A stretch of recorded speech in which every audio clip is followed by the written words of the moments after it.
Buenas noches a todas, a todos. Bienvenidos de nuevo al programa relacionado con nuestra revista Libre Pensamiento.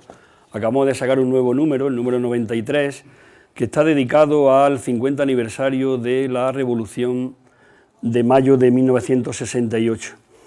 Con este número cubrimos una especie de ciclo que nos habíamos puesto en la redacción de la revista, de manera que en los últimos números habíamos abordado diferentes efemérides.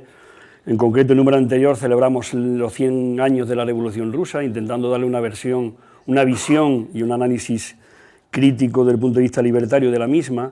En el número anterior habíamos tratado también el 80 aniversario de Mujeres Libres, ese colectivo tan trascendental para la emancipación de la lucha de la mujer, por la lucha de la mujer, que nos aportó el movimiento anarquista también, y también habíamos celebrado el 80 aniversario de la jornada de mayo del 37, en el que, bueno, pues tan importante fue el impacto que hubo con los diferentes grupos que formaban parte de la zona republicana, que merecía la pena también revisarlo desde el punto de vista libertario. En esta ocasión lo que abordamos es el 50 aniversario de mayo del 68. Mayo del 68 ha sido posiblemente de las últimas revoluciones importantes que hemos tenido, ya que por un lado serían los efectos que provocó sobre la forma de hacer política, sobre los efectos que provocó en la vida pública, pero fundamentalmente también sobre los efectos que provocó en las formas de relacionarse los seres humanos, de entender su sexualidad, de entender la cultura, de entender su pensamiento, de entender la libertad. Y queremos recordar, como en las efemérides anteriores, queremos recordar el mayo del 68 porque sí hemos detectado que hay como un intento, y ahora lo valoraremos a lo largo del debate, como un intento por eliminar del ideario colectivo todo lo que suene, o cualquier vestigio que suene a mayo del 68. Mayo del 68 fue una revolución auténticamente antiautoritaria, creemos que con señas de identidad muy fuertes del movimiento libertario, y ese es el motivo por el que no está siendo reconocido en nuestra sociedad. Pero sin duda supuso un antes y un después en lo que, como digo, fue la forma de hacer política y en la forma de relacionarse las personas. Coincidieron diferentes acontecimientos en todo el mundo, de manera que en mayo del 68 no solamente se produjo en Francia, sino que también hubo otros efectos importantes en otras ciudades y capitales del mundo, en Alemania, en Estados Unidos, en Italia, en la misma España, como ahora veremos. De manera que para nosotros tiene una trascendencia fundamental, es dedicarle un debate a este momento. Entonces vamos a ver si intentamos comprender qué sucedió, en qué contexto se produjo, qué señas de identidad siguen vigentes de ese movimiento, y luego si podemos encontrar algún tipo de vinculación con movimientos que está habiendo actualmente en la sociedad. Pensemos, por ejemplo, en el movimiento 15M, o pensemos en las primaveras árabes, a ver si hay algún signo de relación o de correlación con este trascendental movimiento. Para abordar el tema, como digo, siempre contamos con una serie de autores de primer nivel que han colaborado en nuestra revista, que han escrito en la misma, y que paso a presentaros. En primer lugar, a mi derecha está Tomás Ibáñez, que ha coordinado el dossier junto con Paco Marcellán, que ahora presentaremos, que es un destacado militante del movimiento libertario desde los años 60, de hecho participó activamente y conoció en primera línea lo que fue mayo del 68, por lo tanto es todo un lujo contar aquí con su presencia, y se incorporó rápidamente a la Federación Ibérica de la Juventud Libertaria en esos años 60. Se licenció en Ciencias Humanas en la Universidad de París y finalmente, cuando se reincorporó a España, pues terminó trabajando en la Universidad Autónoma de Barcelona como catedrático de Psicología Social. Es autor de numerosos libros y cofundador, por ejemplo, de la revista Archipiélago, y simplemente por enumerar algunos de los últimos libros, El anarquismo es movimiento, del año 2014, El anarquismo a contratiempo, del año 2017, y también es un verdadero placer poder presentar dos libros últimos donde ha participado junto con otros autores también del movimiento libertario, como es Anarquismo frente a los nacionalismos o No le deseo un Estado a nadie. Pues muchísimas gracias, Tomás, bienvenido y un placer tenerte aquí. Pues gracias, Jacinto. Antes de comentar un poco el artículo que publico en este número de Libre Pensamiento, quisiera hacer un mini preámbulo. Estamos en abril, mayo está a la vuelta de la esquina y en este momento en Francia se están produciendo una serie de acontecimientos que tienen un aroma a mayo del 68.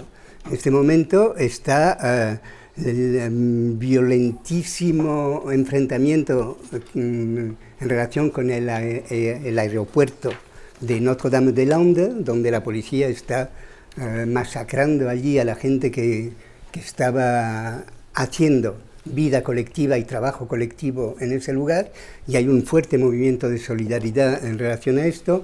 Hay varias universidades que están ocupadas, una de ellas en París, en Tolbiac, desde prácticamente el 22 de marzo, con lo cual esto nos conecta con mayo del 68, y en Marsella también hay ocupaciones, y hay una huelga muy importante del equivalente de la Renfe, la SNCF en Francia, y hay manifestaciones conjuntas de estudiantes y de huelguistas, de trabajadores de la Renfe francesa.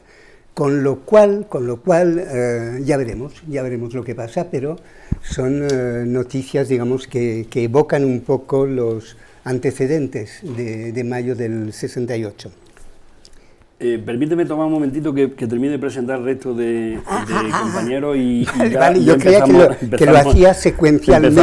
Empezamos a comentar los diferentes artículos, si no te importa. Me callo. Bueno, aquí a mi izquierda tenemos a Paco Marcellán, nuevamente agradecerle la colaboración siempre que nos realiza, porque en este caso va a comentar un artículo que ha escrito una compañera francesa, Monique, y también una bibliografía que se ha encargado de seleccionar, aparte de haber trabajado y coordinado la estructura del dossier.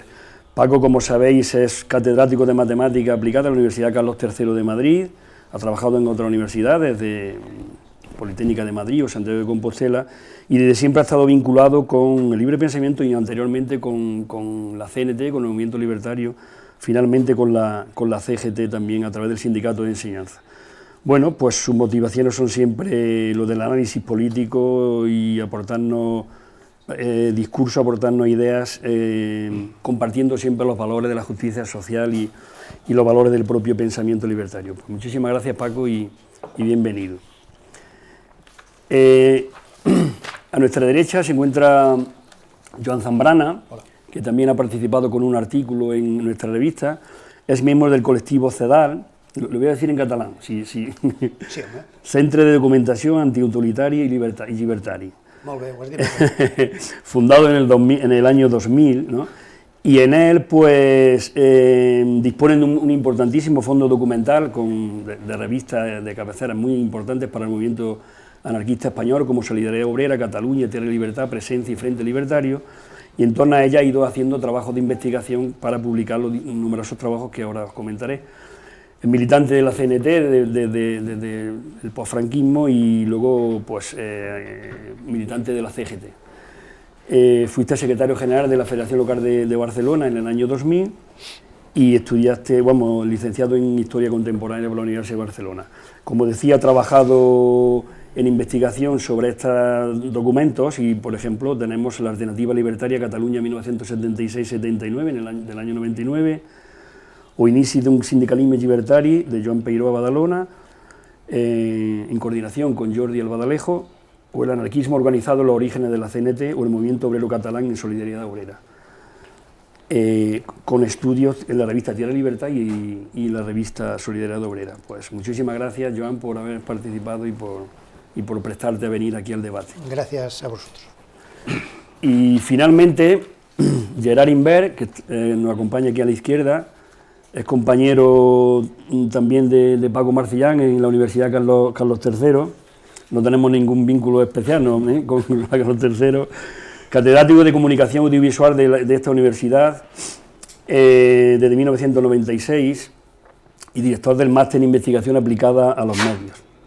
Fue profesor de la Universidad de París de la Sorbona y del Instituto Francés en Madrid y es también autor de numerosos libros sobre comunicación y representaciones sociales e imaginarios, en particular a través de la televisión y del cine. Sus dos últimos libros son La Sociedad Informe, publicado en Icaria, y Cine e Imaginarios Sociales en Cátedra, ambos en el 2010. Fue miembro del comité de redacción de Cuadernos de Ruedo Ibérico en su última época y bueno, también ha formado parte del comité de redacción de El Viejo Topo, Archipiélago o el comité de asesores en los diarios Liberación, y aparte de haber publicado numerosos artículos en El Mundo, en El Sol, en El País, La Vanguardia, etcétera. Pues muy bien, bienvenido, gracias Gerard, y agradecido por participar. Bueno, pues una vez hechas las presentaciones de rigor y estar aquí entonces entre familias, nos permitís que presentemos un pequeño vídeo que han elaborado el equipo técnico, donde vamos a ver las claves realmente de lo que deberíamos darle respuesta a lo largo de nuestro debate. Bueno, adelante. Se cumplen ahora 50 años de la llamada Revolución del Mayo francés, la Revolución del Mayo del 68, y queremos recuperar y conmemorar lo que significó esta revolución, no solo para Francia, sino para otros muchos lugares del mundo, como el movimiento estudiantil en España, el Mayo rampante en Italia, la masacre estudiantil en la Plaza de las Tres Culturas Tlatelolco en México, el movimiento estudiantil hippie, pacifista y antimilitarista contra la guerra del Vietnam en Estados Unidos, la Primavera de Praga en Checoslovaquia, el movimiento estudiantil antinazi en Alemania, etc. ¿Qué representó política y socialmente el Mayo del 68? Desde luego, no fue una apuesta por las reformas políticas electoralistas y de democracia parlamentaria, sino que se optó por la acción directa, el activismo sindical y social, la movilización libertaria contra el autoritarismo, por el no reconocimiento y la negación del principio de autoridad, por la insumisión, por el ejercicio de la libertad para lograr la transformación social, desde abajo, con el protagonismo de las y los de abajo. Con el Mayo del 68 se produce un punto de inflexión conducente a la transformación de las prácticas políticas, sociales, culturales, económicas, hacia posiciones más libertarias, favoreciendo el reconocimiento social de ámbitos y luchas como la sindical, la estudiantil, la lucha anticolonialista, el ecologismo, el feminismo, la libertad sexual, el derecho a la libre identidad, la liberación de la juventud frente al conservadurismo. Pretendemos además contribuir a reivindicar la memoria de la Revolución del Mayo del 68, a contrarrestar la puesta en marcha de una campaña neoliberal por tergiversar la historia, por erradicar cualquier vestigio de Mayo del 68 como influencia nefasta para los valores de la juventud domesticada, sumisa a la autoridad necesaria para el buen funcionamiento del sistema capitalista y liberal. Mayo del 68 significó un movimiento revolucionario de tintes libertarios en la historia reciente de nuestras actuales sociedades, y como tal debe ser recordado, como un intento por acabar con el poder establecido y plantear nuevas formas de construir una sociedad basada en la democracia directa, la libertad y la justicia social. ¿Son identificables claramente señas de identidad libertaria en esta revolución? ¿Qué conquistas se lograron? ¿Existen vestigios en la sociedad de hoy de realidades y valores acuñados en Mayo del 68? ¿Podríamos encontrar alguna línea de continuidad, algún paralelismo entre Mayo del 68, la Primavera Árabe y el 15M?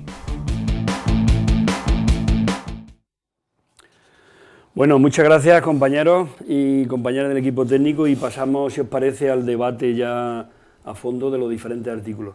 Si quieres comenzamos contigo, Tomás, que eres el primero en escribir en la revista. Tu artículo se llama Un vendaval libertario que llegó para quedarse. O sea, abiertamente consideras que estamos ante un movimiento libertario, y bueno, yo al leerlo descubrí ahí que hablabas de que era un acontecimiento, una creación, o sea, no era algo que estuviera previsto, sino que el sujeto revolucionario se fue haciendo a sí mismo en ese instante. Bueno, sí, es que el sujeto revolucionario no preexiste a la dinámica revolucionaria, se va creando en esa dinámica, si no, pues toparíamos con otros planteamientos que no son precisamente los nuestros. Pero, bueno, efectivamente, el título del artículo, el que acabas de decir, remite al hecho de que, efectivamente, Mayo del 68 fue una explosión libertaria, una auténtica explosión sorprendente, pero una auténtica explosión libertaria. Una explosión libertaria que tuvo muchas repercusiones en el ámbito político, en el ámbito existencial, y resulta que algunas de esas repercusiones han sedimentado y se han incrustado en nuestras sociedades. Lo que estoy diciendo carece de cualquier originalidad, porque la opinión de que Mayo tuvo clarísimas resonancias libertarias es, prácticamente unánime. Y la verdad es que la singularidad de Mayo, es decir, lo que le es propio, lo que le diferencia de otros episodios de lucha durante esos años, los años 60, estriba en que imprimió un giro libertario a determinados planteamientos políticos. Ciertamente, en mayo del 68 habían muy pocos anarquistas en Francia, poquísimos. Yo diría que en París, por ejemplo, en el 68, pues como mucho, si dejamos de lado el sector del exilio español, libertario afincado allí, pero que no se ocupaba de los asuntos franceses, habrían un par de cientos, no más, en París. Con lo cual, lo que está claro es que Mayo no tuvo el anarquismo como fuente de inspiración, ni tampoco fue protagonizado por la muy escasa militancia anarquista. Y sin embargo, eso no impidió que Mayo volviese a hacer aflorar el anarquismo, inyectándole además aspectos, elementos de renovación. Es bien conocido que Mayo se inició en las universidades, especialmente en la de Nanterre.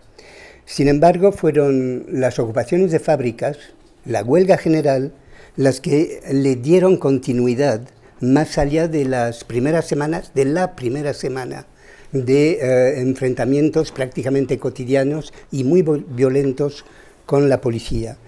Y después de aquella fantástica, de aquella increíble Noche de las Barricadas del 10 de mayo.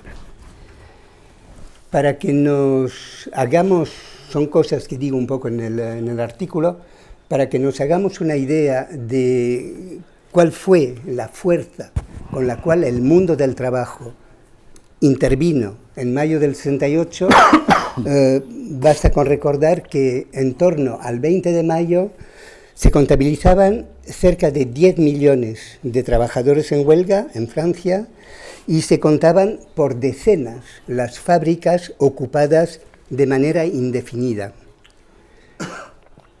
Ahora bien, dicho esto, también hay que añadir inmediatamente que no fue en absoluto esa potente movilización obrera la que le dio a Mayo sus señas de identidad y la que dibujó su singularidad. De hecho, lo que tuvo de más singular, de más propio, Mayo, fue que emergió como una revuelta, antes lo has dicho, Jacinto, como una revuelta radical contra la autoridad, tanto la que se manifestaba en las aulas como la que imperaba en los talleres, en las fábricas y en el seno de las familias. Fue un auténtico estallido antiautoritario, y es en ese sentido que fue un fenómeno genuinamente libertario, aunque no se reclamase ni mucho menos del anarquismo. Entre otras cosas, esa efervescencia antiautoritaria restó legitimidad al vanguardismo de unas organizaciones que se atribuían el papel de guiar a las masas hacia su liberación porque se creían poseedoras de la línea justa. Mayo debilitó de esa forma la seducción que el modelo leninista ejercía sobre el imaginario radical y dio alas a la utopía y a las formas libertarias de ese imaginario. Tal punto que las propias formaciones marxistas ulteriormente tuvieron que incorporar a su propio discurso algunas tonalidades libertarias.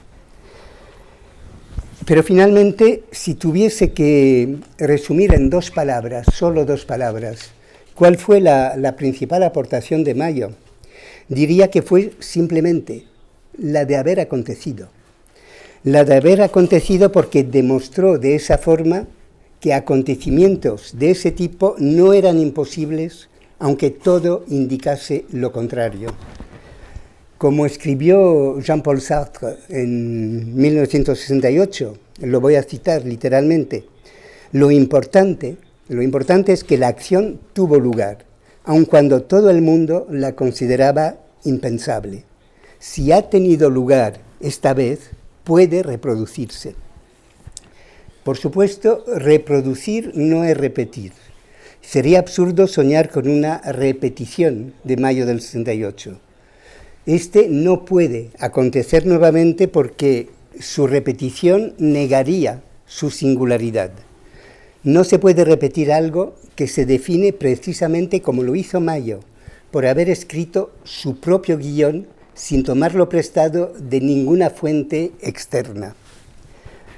Está claro que hoy nos harían falta 1, 2, 3, como se decía antes de Vietnam, miles de Mayos, pero cada uno será sui generis, singular y único.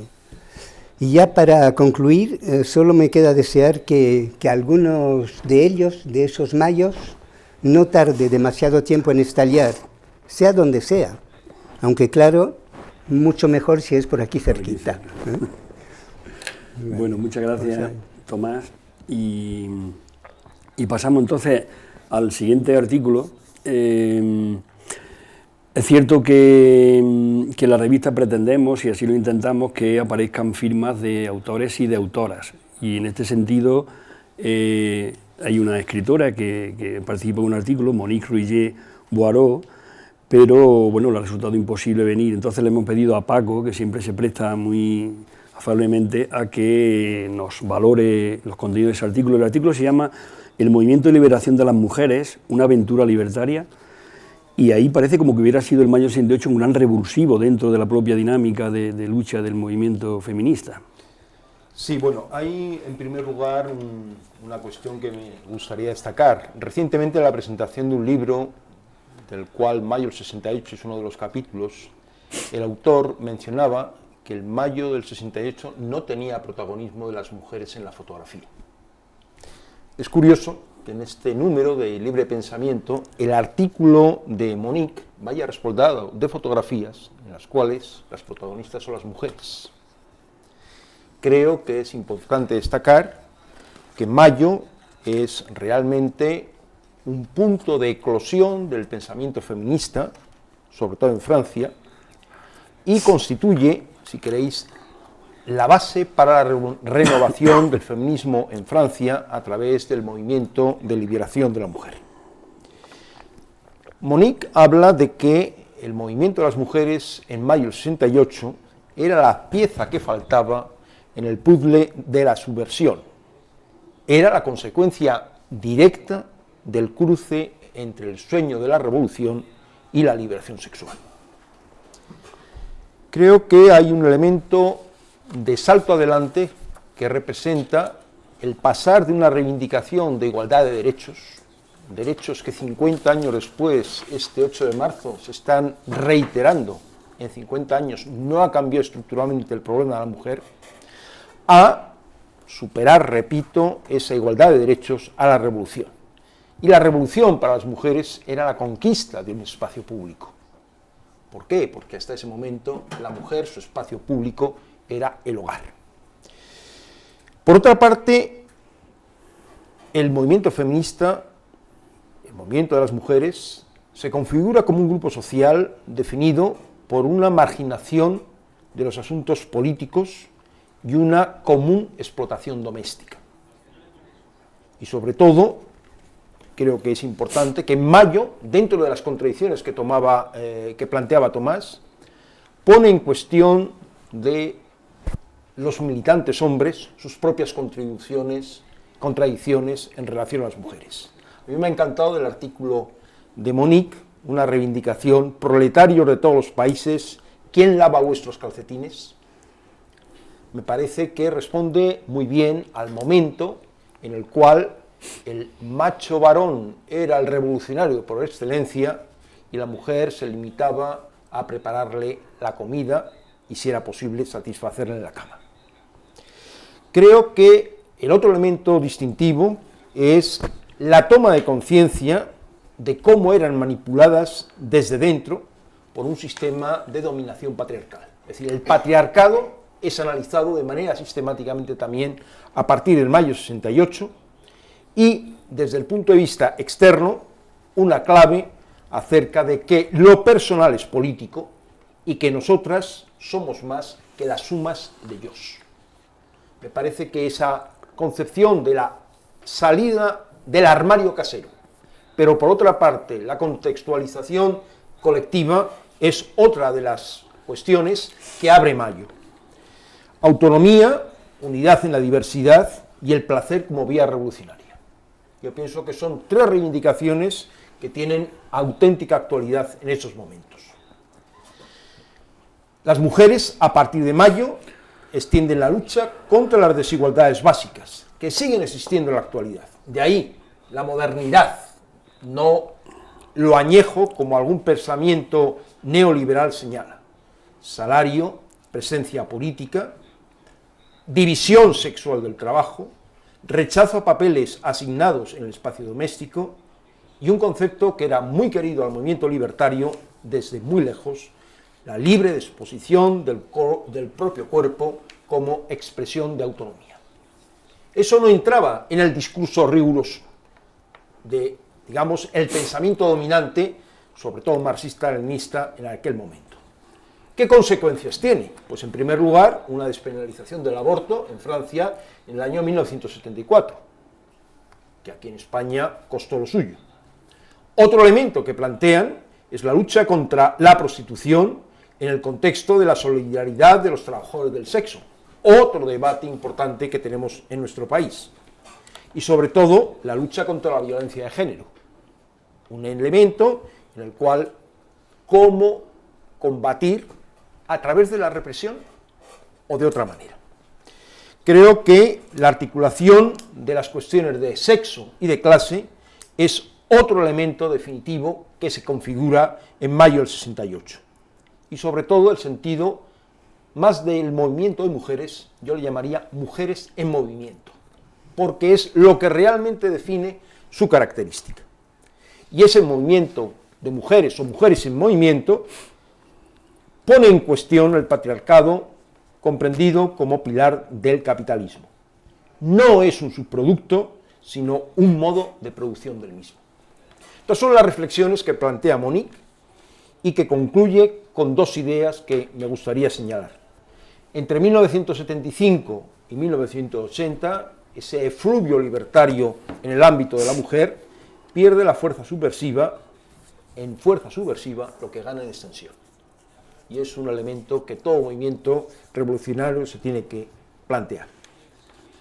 Concluyendo, y esto es la frase final del artículo que me encanta, no solamente querían mejorar la condición femenina, sino abolir como era en aquellos momentos. Bueno, pues muchísimas gracias, Paco, por esa síntesis, esas reflexiones sobre las mujeres en mayo del 68. Antes de pasar a los otros dos compañeros que nos acompañan en la mesa, hay otro autor que se llama Daniel Colson, que te había participado, pero no está aquí no por no ser francés, sino porque bueno, no podía venir. Entonces le hemos pedido también a Tomás que sintéticamente nos presente a Daniel, quién es Daniel, y la esencia del artículo, que se titula Mayo del 68 y la renovación del movimiento libertario, o sea que va un poco en consonancia también con lo que tú planteabas. Sí, pero efectivamente, antes de comentar muy brevemente el texto de Colson, me gustaría presentar al autor porque, aparte de ser un gran amigo, como lo es también Monique, es alguien que ocupa un lugar muy especial, muy relevante dentro del pensamiento anarquista contemporáneo. Daniel Colson es sociólogo y ha ejercido hasta su jubilación en la Universidad Francesa de Saint-Étienne, cerca de Lyon.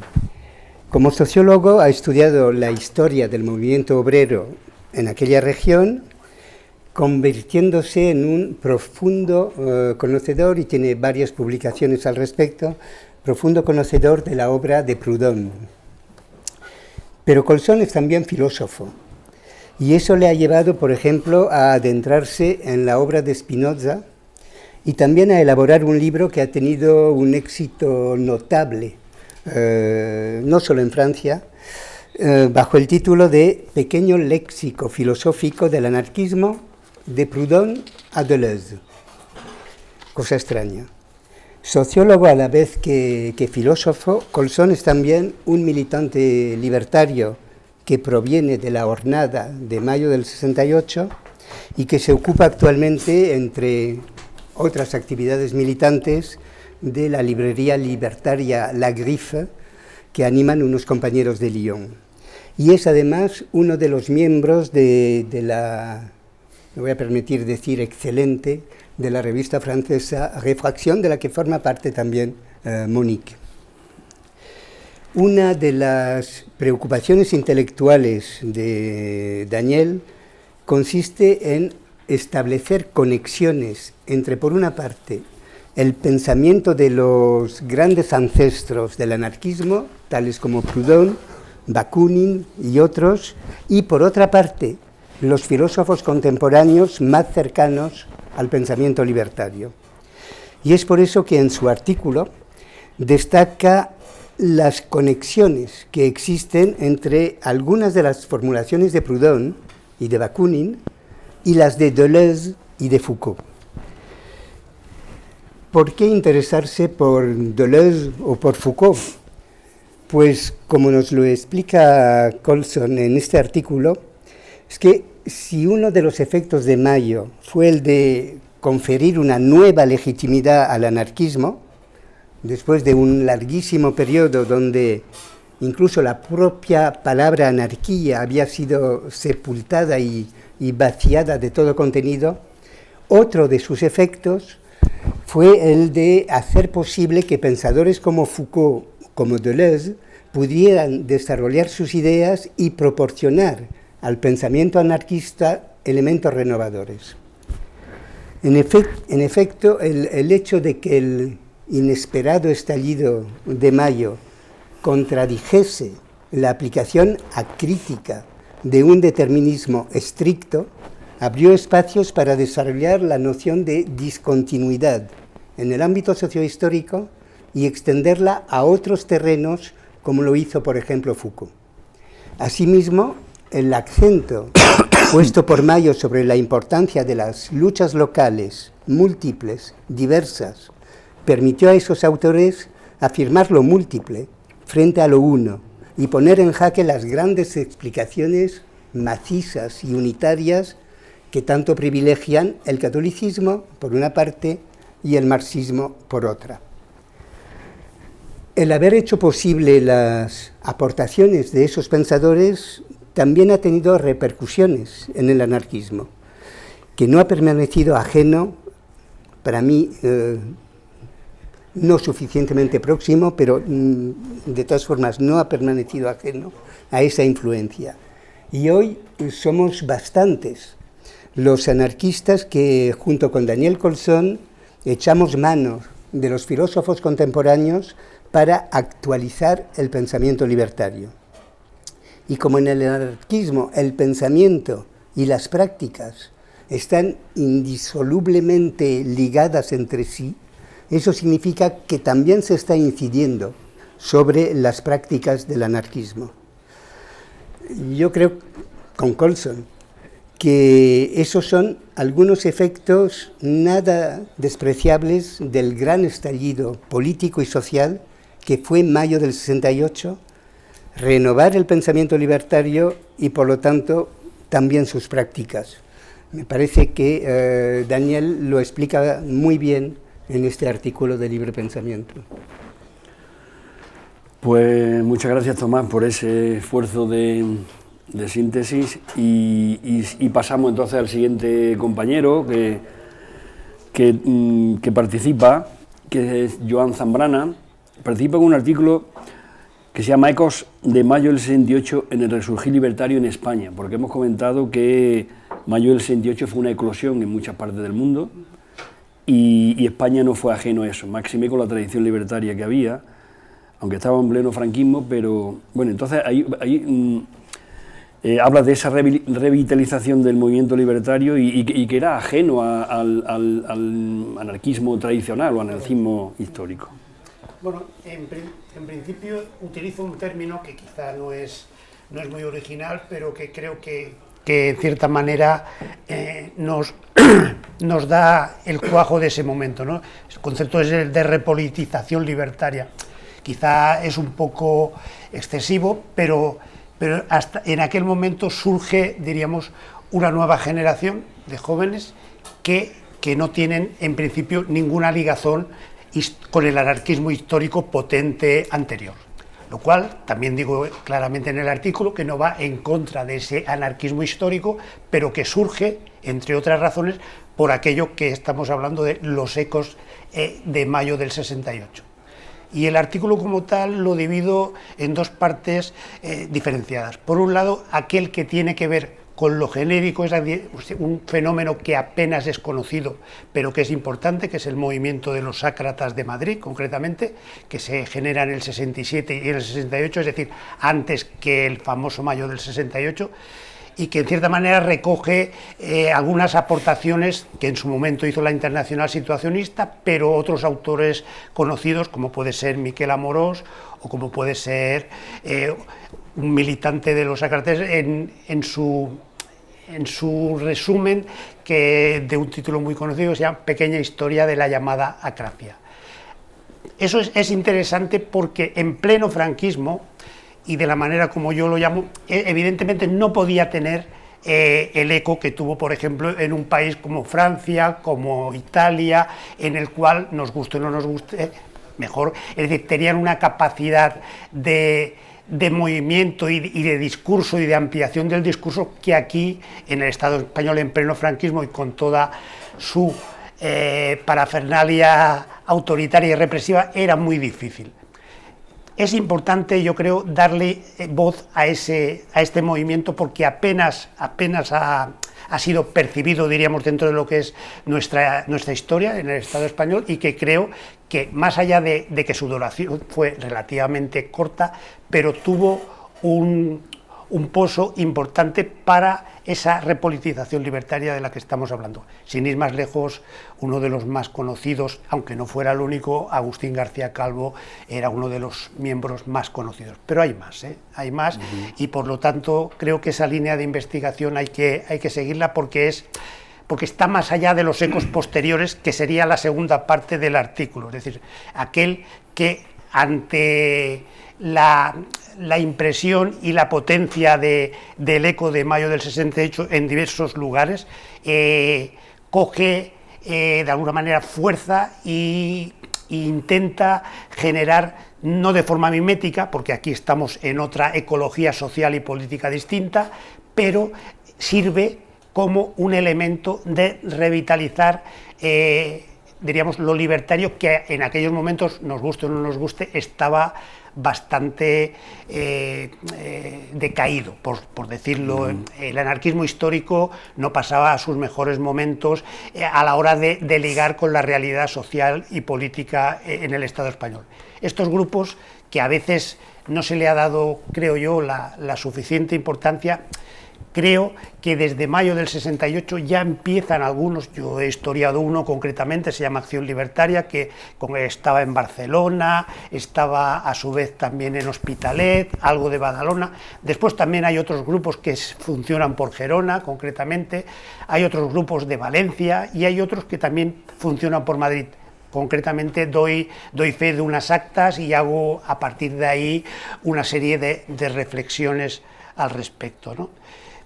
A grandes rasgos, lo que yo quería poner en valor, y sobre todo hacer un pequeño homenaje, porque parece como que sean... De hecho, aquí hay personas que han formado parte de esos grupos y que es posible que después en el debate pues podamos hablar al respecto. Pero creo que es importante porque sin ellos probablemente la potencia que volvería a coger, diríamos, el imaginario libertario difícilmente hubiera podido ocurrir. Es decir, faltaba nexo. Y después también, y este es otro tema que podríamos valorar, fueron capaces de volver a dar otra vez al anarcosindicalismo, es decir, a la CNT y a su reconstrucción, esa capacidad y esa militancia juvenil que nos guste o no nos guste, en aquel momento adolecía. Básicamente esos serían los grandes ejes. En todo caso luego podemos entablar una conversación más grande. Pues muchas gracias, Joan. Bueno, y pasamos entonces a la última persona, al último autor que nos acompaña en la mesa, a Gerard Imbert, que bueno, ya que hemos hablado desde dentro de Mayo del 68, hemos hablado de los ecos en otros países y hemos hablado del Frente, por ejemplo, de Liberación de la Mujer, pues hablemos de los efectos que tuvo, por ejemplo, en el cine, ¿no? Tú has analizado el conflicto, el acontecimiento Mayo del 68 a través de qué reflejo ha tenido en el cine, ¿no? Sí, bueno, primero yo creo que hay dos revoluciones en mayo del 68, una obviamente visible, espectacular, política, la invasión de la calle, la ocupación en París de la Sorbona, del Odeón, etcétera, las barricadas, por supuesto, pero hay otra menos visible, casi invisible, que es la revolución de las conciencias y dentro de las conciencias, ¿no? Entonces el cine, curiosamente, refleja más las segundas, la segunda que la primera. Entonces, a partir de esta constatación, pues he seleccionado 4 películas.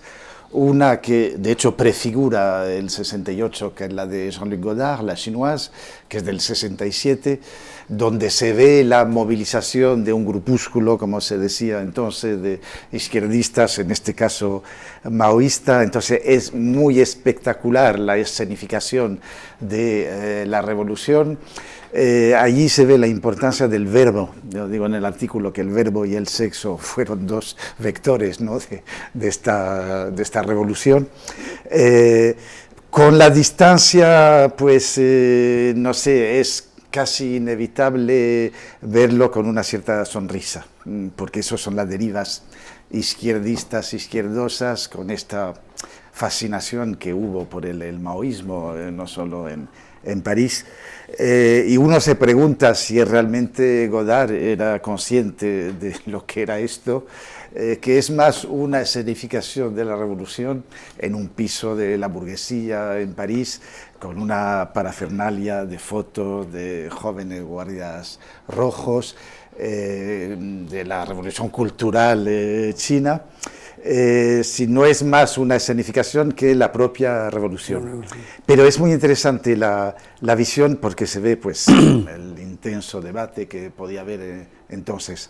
Las otras 3, hay 2 que forman casi un binomio. Es Soñadores, de Bernardo Bertolucci, que es del 2003, y Los amantes habituales, de Philippe Garrel, del 2005, que son casi 2 películas a puerta cerrada. La primera también dentro de un piso de la burguesía, de 2 hermanos, un hermano y una hermana, que se quedan en ausencia de los padres e invitan al piso a un joven americano, y es el descubrimiento de la sexualidad del otro, con sus pues también sus tensiones, sus atracciones. Y bueno, claro, visto por Bertolucci, es una película sobre el aprendizaje de la vida, un aprendizaje identitario. Y la otra, Los amantes habituales, es un poquito más crítica, y curiosamente las 2, la calle y las barricadas, aparecen en la primera solo al final, cuando por fin salen estos 3 jóvenes que han hecho su pequeña revolución personal del piso. Y en la de Garrel hay como una visión un poco espectral, casi teatral de esto, porque claro, esto está visto desde el recuerdo. ¿Qué es lo que queda de todo aquello en el recuerdo? Y seguramente la más dialéctica es Después de Mayo, de Olivier Assayas, que es un poco más tardía, del 2012, donde el personaje, pues la historia arranca en el 71, a través de un personaje que tiene 16 o 17 años. Y entonces esta sí que trenza dos historias, la historia personal, interior, desde la rememoración, pero también dando a ver todos los debates intelectuales que podía haber. Entonces, y es un largo recorrido que es muy interesante, muy dialéctico, que de alguna manera intenta trazar un paralelo entre historia individual e historia colectiva, pero historia colectiva desde la reflexión, desde la reflexión de lo que fue. Entonces, bueno, simplemente a modo de conclusión, digo en el artículo que pues hay una revolución del dentro y una revolución del fuera, y que ambas van unidas, y que lo mismo hoy día con digamos la distancia crítica histórica, pues la revolución interior, la de las conciencias, pues ha dado muchos resultados, ¿no? Obviamente hay un antes y un después del 68, y no hemos sido los mismos antes y después. Bueno, pues muchísimas gracias, Gerard, por animarnos a ver cine, que es una cosa importante, ¿no? Y por ver cómo a través del arte también se refleja la realidad y se puede cambiar la realidad, obviamente.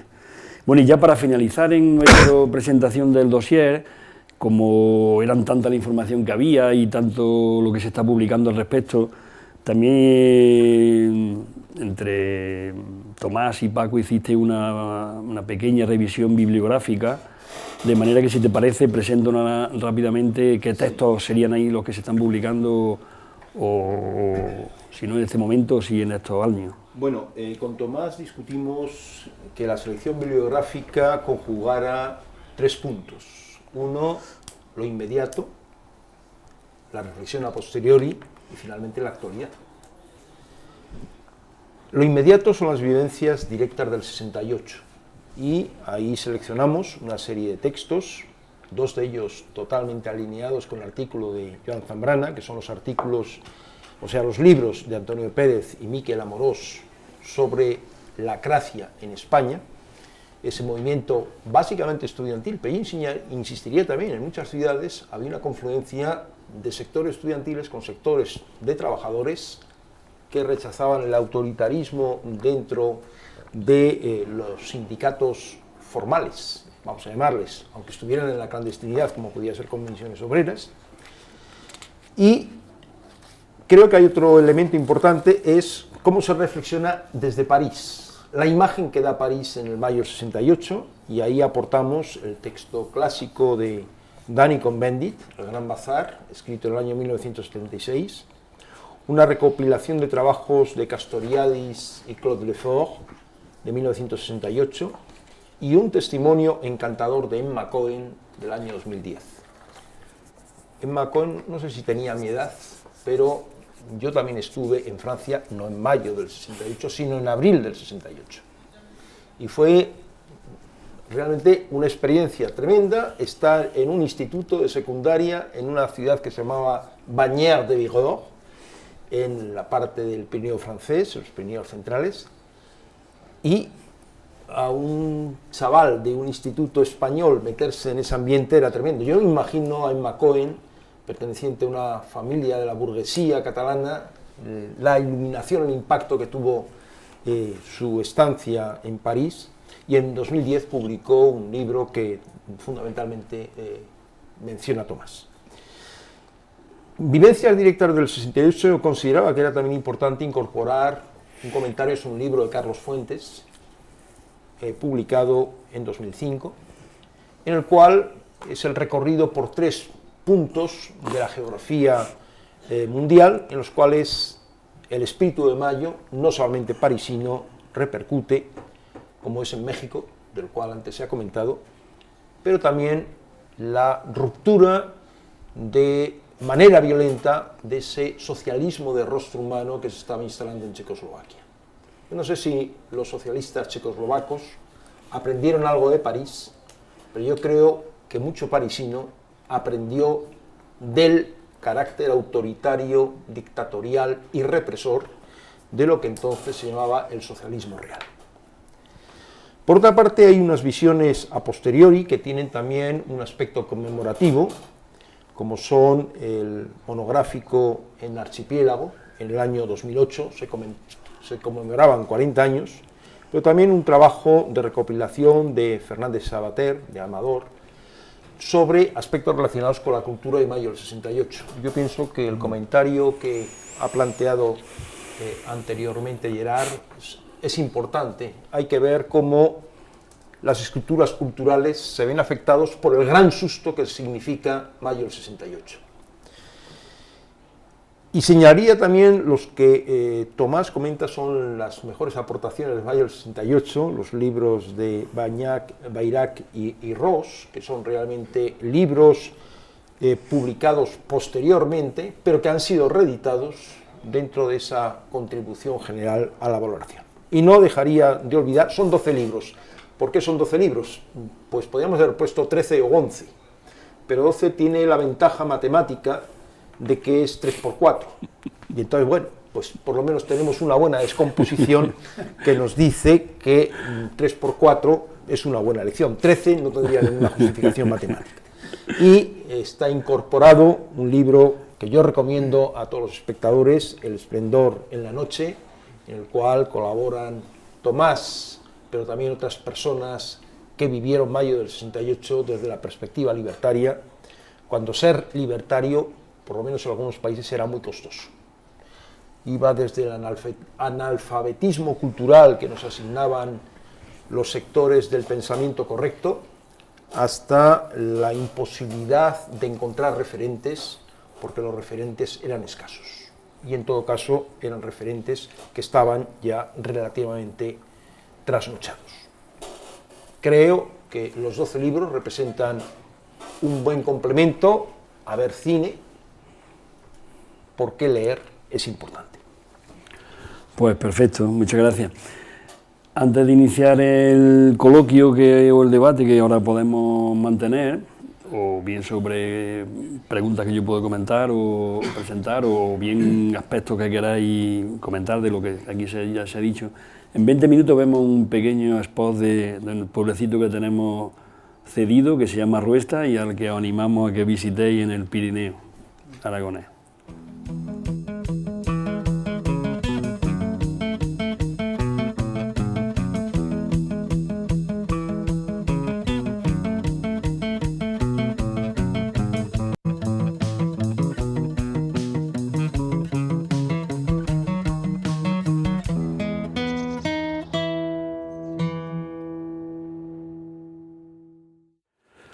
Bueno, pues muchas gracias, compañeras del equipo técnico y compañeros, y si os parece, pues tenemos todavía un tiempo para comentar aspectos. ¿Queréis comenzar con alguna cosa que hayáis escuchado? Sí, porque me parece importante, bueno, quería referirme a lo que has planteado, Gerard, ese cambio en las mentalidades, en las conciencias, en las personas. Porque efectivamente una de las cosas más extraordinarias de mayo del 68 fue cómo en poquísimos días transformó la vida y la forma de ser de miles de personas, y las transformó radicalmente, es como un proceso catalítico, o sea, al cabo de ni siquiera de semanas, de días, y unas transformaciones muy profundas, digamos, que han marcado a las personas, algunas para el resto de su existencia. Y un detalle que indica cómo esa transformación fue de profunda es que es verdad que en mayo hubieron muy pocos muertos. Yo creo que fue casi un milagro, hubieron 4 o 5, no más, heridos y heridos graves a mansalva, pero muertos pocos. Ahora bien, en los meses, los años, el inmediato post-mayo, la cantidad de gente que no soportó de tener que renunciar a lo que habían vivido, a las promesas de mayo, y que se quitó del medio, de una forma u de otra, han sido muchos, han sido bastantes. Y esto indica, digamos, la fuerza con la cual mayo había transformado a esas personas que no podían seguir viviendo como antes. Me parece que es un aspecto muy importante. Sí, hay una palabra que estaba muy de moda entonces, es el ras-le-bol, que es una mezcla de hartazgo y cabreo, ¿no? Que la gente estaba realmente harta de abusos de autoridad, no solo políticos, sino en todos los ámbitos laborales, en la universidad, en los institutos. Realmente hay allí una especie de violencia contenido que de repente se expresa no solo ocupando la calle, sino a través del deseo de hablar, de liberar el discurso, ¿no? Y de liberar también los cuerpos, ¿no? Porque el componente físico, sexual del 68 es fundamental, ¿no?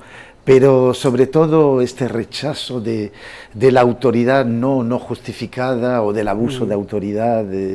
Esto, pues yo era estudiante entonces, yo desgraciadamente llegué en septiembre del 68, pero había coletazos todavía en los institutos, había todavía comité de acción liceén, comités bastante activos, había realmente un ambiente asambleario muy notable y era realmente esto, liberar la palabra. Liberar la palabra, yo creo que es un acto simbólico fundamental que explica muchas cosas del 68.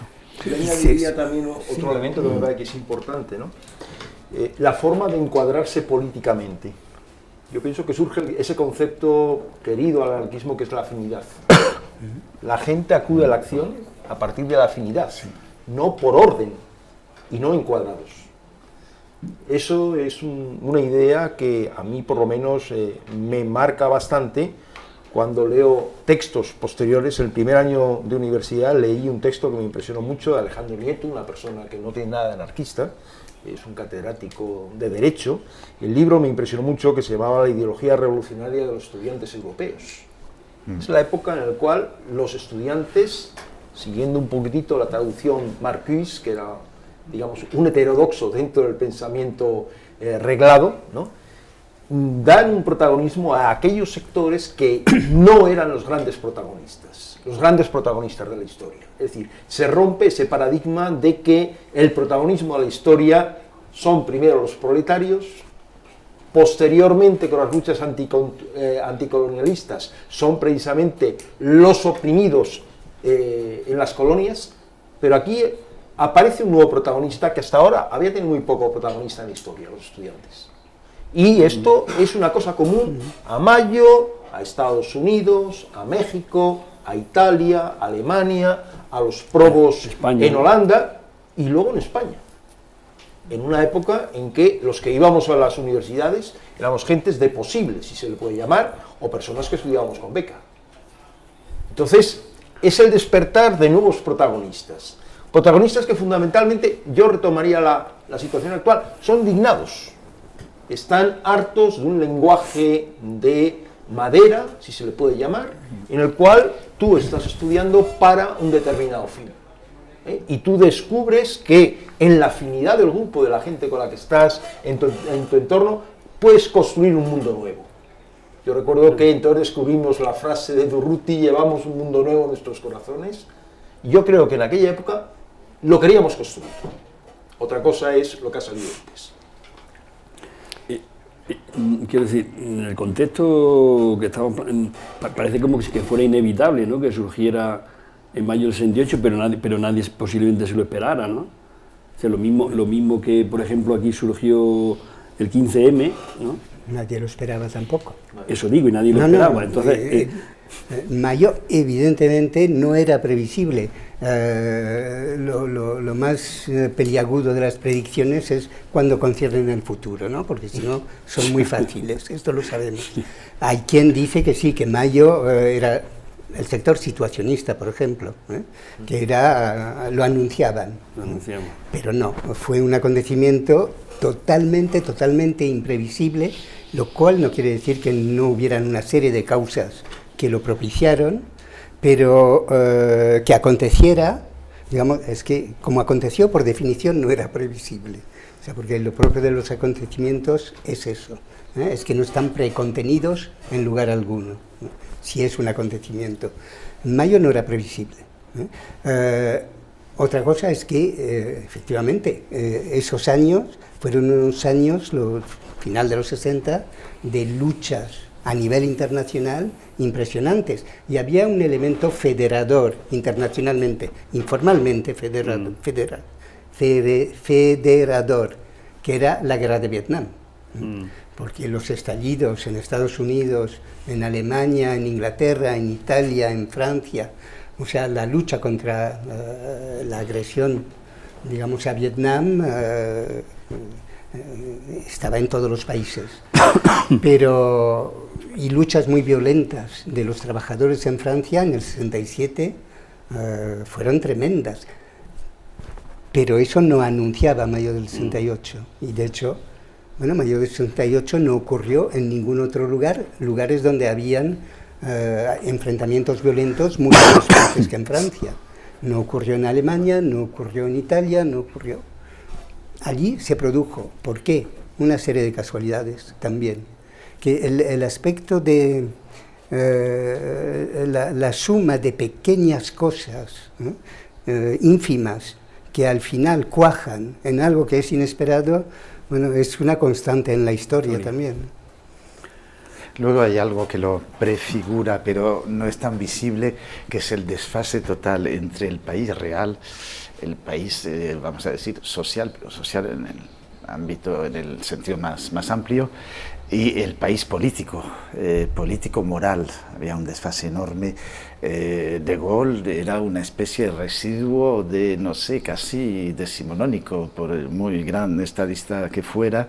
Realmente la clase política estaba muy acartonada, lo siguió siendo durante muchas décadas, pero realmente este desfase explica la explosión, yo creo. Lo que se dictaba desde el poder, desde la moral dominante, no correspondía en absoluto a los deseos de una generación que, lo queramos o no, procedía de la posguerra, que es el baby boom, ¿no? También explica esta explosión juvenil en aquel entonces.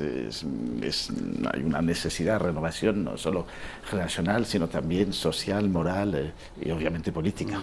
Pero la política tardó bastante más. No, digo que aquí en España, que incluso fue en el 67, ¿no? Eran también jóvenes los grupos de los ácratas, Sí, bueno, ya lo ha explicado antes Paco, que la mayoría de ellos eran estudiantes universitarios. Igual a mí se me ha quedado por el camino, pero bueno, siempre hay tiempo para retomarlo, y además tuvo un impacto potente.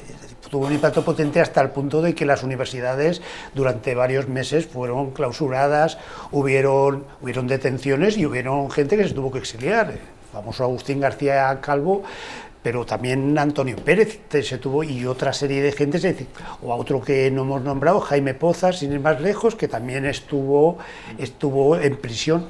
Es decir, que el movimiento tuvo cuajo, tuvo importancia, es decir, y la policía intentó reprimir, y en cambio, en fin, les costó, pues ya te digo, ellos mismos cancelaron para que, diríamos, en esa espiral de acción-represión no fuera a más, ¿no? Es decir, porque iba increciendo. Es evidente que no, yo en el título lo llamo como nuestro pequeño Mayo, de una forma cariñosa, porque no es comparable, pero dentro de lo que serían los movimientos políticos antiautoritarios en el Estado español, es un elemento a tener muy en cuenta. Diríamos que sería un poco el germen inicial de ese proceso de repolitización libertaria, en una palabra. Pero acabando un poco, bueno, cogiendo un poco lo que Gerard ha dicho, ahora sería por otra.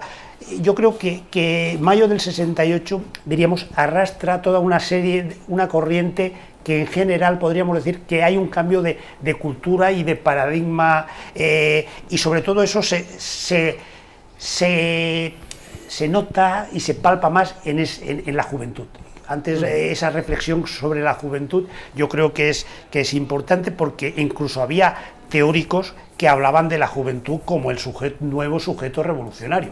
Quizá ahora mismo podríamos, pero bueno, pero eso se decía, porque más o menos, aunque yo no lo he vivido, pero sí que he visto algunos libros, con lo cual había una idealización. Las mujeres también tenían ese papel potencial, pero fue menor en ese sentido. Si hablamos Otra cosa es la trascendencia a posteriori que tuvo para el movimiento de liberación de la mujer, que fue muy importante. Pero esa relación entre nueva cultura antiautoritaria, que además quería trascender, no era ni mucho menos un elemento de buscar más liberalismo, era enfrentarse contra el sistema, y ese sistema en la mayor parte de los casos era el sistema capitalista. En otros lugares, también en Checoslovaquia, pero fue la excepción, pero realmente en ese momento la lucha era claramente contra el autoritarismo que la sociedad capitalista, tanto en las fórmulas culturales como en la relación que genera el capitalismo como tal, que es de autoritarismo perverso. De hecho, tú creo que en tu artículo hablas de que si no hubiera habido la sintonía entre juventud, movimiento estudiantil y movimiento obrero, no hubiera tenido todo el impacto y todas las cosas. Claro, es que se hubiera agotado, o sea, al cabo de 5 días... Se hubiera agotado, si hubiera sido solamente movimiento estudiantil. Es que cuando, después de la noche de las barricadas, se ocupa la Sorbonne, y estamos allí en el patio de la Sorbonne, pues cientos de personas, en las manis habían 40.000, 50.000, 60.000... Estamos allí y de repente, por altavoces, esto era concretamente el 14 de mayo, nos llega la noticia, nos informan de que hay una fábrica en Nantes, Sud Aviation, que ha sido ocupada por los trabajadores, que han secuestrado al director de la fábrica, y que la cosa empieza, el clamor. Es que no nos lo podíamos creer, el clamor que acogió esa noticia fue enorme, y efectivamente a partir de ahí, a partir de esa ocupación se va extendiendo y Mayo, estudiante, tiene un relevo, digamos, por los trabajadores. Lo cual, hay un aspecto que no hemos hablado, tú has mencionado los comités de acción de los institutos, ¿no? Pero lo más emblemático de Mayo son los comités de acción, y los comités de acción que fueron proliferando en toda Francia, pero en los institutos, en las universidades, en las fábricas, en los barrios. Lo importante fue en los barrios. Esos comités de acción reunían pues a estudiantes, a trabajadores, a amas de casa, aquello fue un hervidero, digamos, de planteamientos políticos, de debates y de acción. Los comités de acción es una pieza fundamental de Mayo del 68. Y no estaban, algunos sí, estaban controlados por formaciones trotskistas o maoístas, pero la mayoría de ellos no, eran entidades autónomas. Y eso, junto con, que es otro aspecto que tú has tocado un poco, pero es la creatividad que se manifestó, pero claro, es que ahí hay arte popular, digamos, a mansalva, todos los pasquines, todo lo que Mayo fue produciendo, incluso las pintadas, y bueno, hay una creatividad y una toma de la palabra colectiva, que fue la mayor toma de palabra que se ha conocido, o sea, la gente hablando en todos los rincones, en las asambleas, en los patios. Como homenaje al programa, hoy cuando venía en el autobús en el barrio que vivo, hay una zona que está reivindicando para hacer huertos al margen de los municipales, y había una asamblea y estaba un señor hablando, y de tarde había una pancarta que decía: debajo de los adoquines están los huertos. Queda mucho más agradable que decir que es la playa, porque lo más seguro vendrían turistas y no podrías ir tú, mientras que en el huerto sí que puedes cultivar tus propios productos, ¿no? Yo creo que lo inesperado era inesperado en una sociedad que tenía un perfil plano. Estamos recordando los fabulosos 30, el pacto básico de la socialdemocracia, y en algunos sitios el Partido Comunista con la cristiana, los demócratas cristianos, que crean una situación absolutamente plana. Y yo pienso que es en cierto modo una respuesta indignada de que el modelo que nos ofrecéis no lo queremos. Y esa reacción por parte de los estudiantes se va incrementando en el caso de los trabajadores. Yo siempre recuerdo los famosos ouvriers spécialisés. eran aquellos que no tenían, digamos, la formación histórica que se había acumulado en el movimiento obrero. Eran trabajadores que procedían de las colonias, de Argelia, de Marruecos y demás, españoles, portugueses, etcétera, que van generando, si queréis, un proletariado que no se ajusta a las pautas canónicas con las que se había generado el proletariado en Francia. Y esa gente descubre también formas de acción que combinen la explotación en tanto en cuanto son trabajadores, pero la explotación de no ser franceses de souche. Y entonces creo que es lo que implica, yo recuerdo allá en los años 70 un ejemplo famoso, la palabra autogestión se reivindica en las fábricas. Y yo siempre tengo en la mente la fábrica LIP de Besançon, en la cual los trabajadores dicen, fuera patrones, llevemos nosotros la producción en la empresa porque somos capaces. Claro, no solamente se trata de producir, sino también distribuir. Y todo el tejido societario que se había creado por la zona facilitó la supervivencia de la experiencia LIP, pues más allá de la mera ocupación. Y con respecto a los estudiantes, pues hay una frase que se utiliza mucho en este país: déjales que se muevan, que ya llegarán las vacaciones. Yo pienso que en la cabeza de algún ministro de Educación francés estaba esa idea. Bueno, luego también hubo efectos políticos, de alguna manera, por ejemplo, lo tengo anotado por aquí, se subió el salario mínimo un 35%. Ah, sí, pero eso fue para poner fin, digamos, al acontecimiento Mayo. Fue las famosas negociaciones lideradas, digamos, por el sector golista, claro, por el Estado, y los sindicatos mayoritarios, entre comillas, la CGT francesa, FO, etcétera, una negociación de, efectivamente, hubieron mejoras, pero mejoras que al cabo de pocos años se vieron, digamos, que no habían sido tan importantes como se vendió, y fue la forma de cortar la huelga general, les accords de Grenelle, pero claro, ahí el aparato, digamos, se encontró que su enemigo era Mayo del 68, el aparato sindical, etcétera, se encontró con un problema. Es que cuando fueron con los acuerdos a las fábricas, los trabajadores, la principal fábrica, la Renault-Billancourt en París, los trabajadores dijeron en asamblea, no, lo que habéis pactado y firmado, pues no nos va. Y hubo, al final, en Renault-Flaine, a las afueras de París, tuvieron que enviar, pues, no sé si miles, miles, de policías para acabar con la huelga. Y eso fue el 10 de junio, que es uno de los sitios donde murió uno de los estudiantes que, claro, porque los estudiantes y los no estudiantes fuimos a Flaine, digamos, a intentar ya impedir la acción de la policía. Y entonces, ¿de verdad ha habido, se detecta o detectáis que hay como un intento por parte del poder, por parte del sistema, de las instituciones, en erradicar cualquier vestigio que suene a Mayo del 68, sentido antiautoritarismo, insumisión, feminismo radical? Yo quiero recordarme que cuando se presentó Sarkozy en su programa electoral o así, hablaba de que había que acabar como fuera con lo que había significado Mayo del 68, o sea, parece que había algún intento de regeneración absoluta de... Sí. Y Aznar también sacó que toda la culpa de todo lo que está pasando es de Mayo, porque se ha socavado los valores de la juventud, la autoridad, tatati. Esto es una línea, ¿eh? Hay otra línea, que es la que está teniendo lugar ahora, que es más, entre comillas, perversa, que es reivindicar desde el poder Mayo, pero interpretándolo como que ha permitido, digamos, renovar suficientemente las formas de hacer del capitalismo, digamos, para actualizarlo.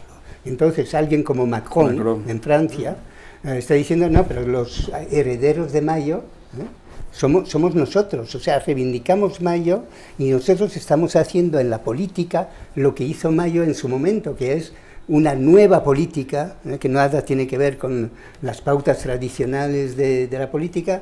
Yo, Macron, soy el hijo de mayo del 68, hoy, en 2018.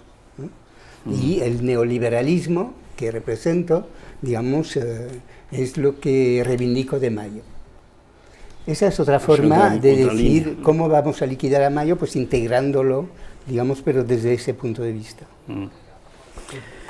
¿Y veía alguna línea de continuidad, de verdad, con lo que aquí significó el 15M, lo que supuso de replanteamiento de toda la práctica política que se venía haciendo, de no nos representan, etcétera?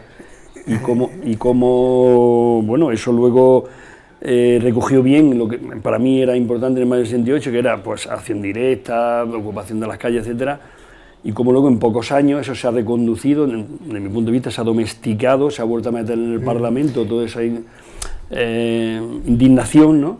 Y otra vez vuelve a hacer aguas porque el sistema es capaz de asumir todo eso, ¿no? En el 15M habían resonancias libertarias clarísimas. A partir del momento en que creas un vacío de poder, ¿no? Y en las plazas, en relación a la institución, a lo instituido, creas un vacío de poder, la creatividad, las relaciones entre las personas, todo eso, digamos, cambia. Y el 15M en las plazas era parecido, no hubo la conexión con los trabajadores, pero era parecido, digamos, a algunas cosas de Mayo. Ahora bien, ¿cuál fue la reacción de Mayo cuando también para romper, digamos, el movimiento se disuelve el Parlamento y se convocan elecciones? Sector de mayista, ¿no?, por llamarlo de alguna forma, dijo elección pieza con, elección trampa para gilipollas. Vale, y no. Aquí, una vez que lo de las plazas se vació, fue vamos a las elecciones y vamos a la conquista de las instituciones. Entonces esto es, para mí, la mayor traición que se podía hacer a lo que fueron las ocupaciones de plazas y la sensibilidad del 15M. Y es una gran diferencia con Mayo, o sea, fue dos reacciones distintas. Bueno, yo creo que hay otro hecho que también es significativo, ¿no? O sea, es ese principio de acción y reacción clásico de la física newtoniana, ¿no? Es decir, es curioso que tras Mayo hay elecciones y apabulla el gaullismo. Aquí en España, tras el 15M, apabulla el PP. Entonces, ¿cuál es el problema de fondo en esas situaciones? El problema de fondo es en qué medida el espectáculo se superpone a la política o la política se superpone al espectáculo.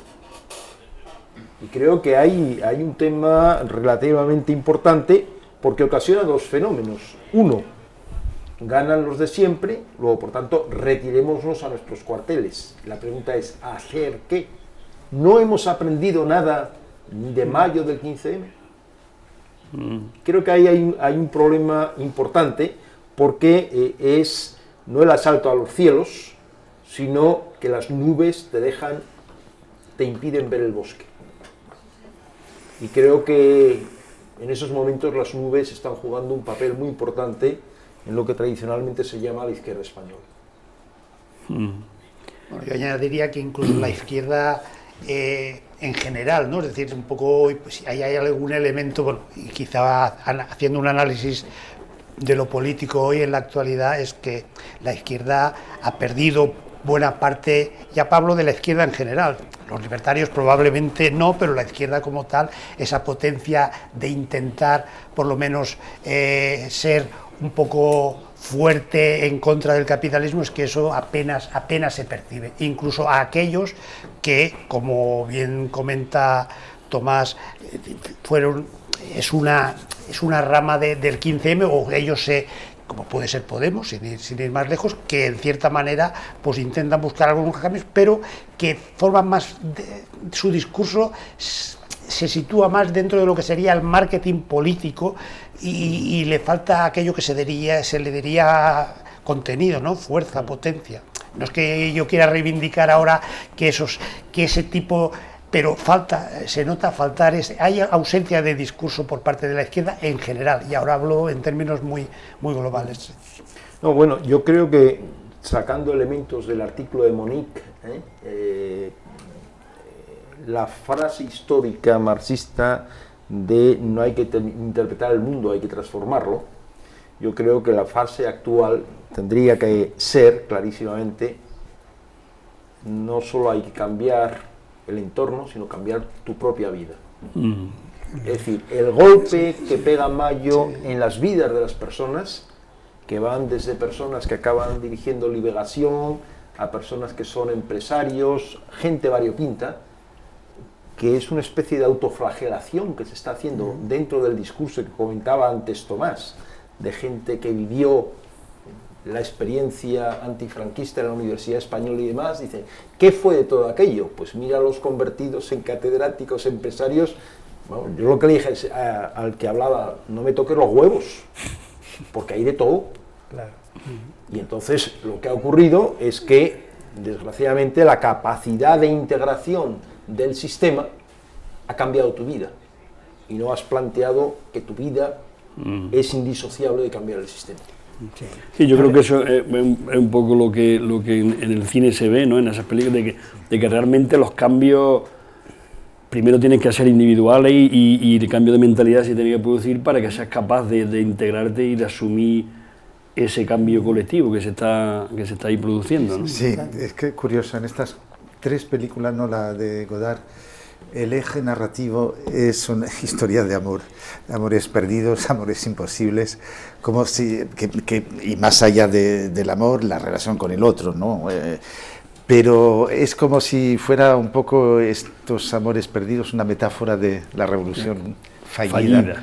Es muy interesante porque vertebran el relato y están vinculadas realmente con los acontecimios, como se decía entonces en las tres películas, tanto la de Bertolucci como la de Garrel y la de Assayas. Estamos al filo ya de la navaja, pero... De la navaja. Pues, al filo de la navaja no hay hay dos cosas de Mayo. Una, que ha dejado pozo en lo que es el imaginario radical, el imaginario subversivo, lo ha impregnado, y cada vez que ocurre algo, digamos, que es interesante, digamos, desde la política radical, se piensa en Mayo del 68, o sea, y se ven resonancias. Ha marcado ese imaginario, no suficientemente, pero lo ha marcado. Y lo segundo es que, vamos a ver, en los años 60 el anarquismo es que había desaparecido de la faz de la tierra. No era en Francia que habían poquísimos anarquistas. En España, obviamente, digamos, había una dictadura y era difícil, pero es que había desaparecido de todos los sitios. Era insignificante. Y con Mayo del 68, digamos, hay una revitalización, una reemergencia que no es solo en Francia, que es en Inglaterra, en México, y eso es una de las aportaciones de Mayo. Añadiría también, porque no lo hemos comentado, Mayo del 68 ocasiona, dentro de la idea de progreso y el desarrollismo, en el cual jugaban un elemento clave los científicos, el despertar de una conciencia radical. Yo estoy pensando en un movimiento que surge en Francia, de físicos teóricos, gente con la cabeza muy bien estructurada, un movimiento que se llama Serre et Vivre, que eran fundamentalmente gentes que ponen en cuestión el desarrollo nuclear francés, que entonces era una de las señas de identidad del país. Que sean los propios científicos los que ponen en cuestión el progreso y el desarrollo es importante. Entonces yo creo que tuvo influencias en todos los ámbitos, y sobre todo, es decir, hasta aquí hemos llegado, el futuro que nos espera o lo construimos todos con unos parámetros diferentes, o si no, vamos al abismo. Bueno, pues ya hemos concluido con el tiempo. Muchísimas gracias por vuestra participación y esperamos haber contribuido al rescate de ese gran acontecimiento, ese gran evento que supuso Mayo del 68, y que sin duda su sus vestigios, sus ecos siguen existiendo en muchos movimientos actualmente, ¿no? Y se trataría de que rescatáramos ese valor que tenía Mayo del 68 para que no se quede, como siempre, en la desmemoria, que es de lo que intentan siempre el poder establecer, ¿no? Así que animar a que se lea la revista, que se lea los artículos que aquí hemos comentado, que aquí no hay sino un aperitivo de los contenidos de la misma, y nada, pues muchísimas gracias por vuestra participación y hasta la próxima. Bueno, gracias.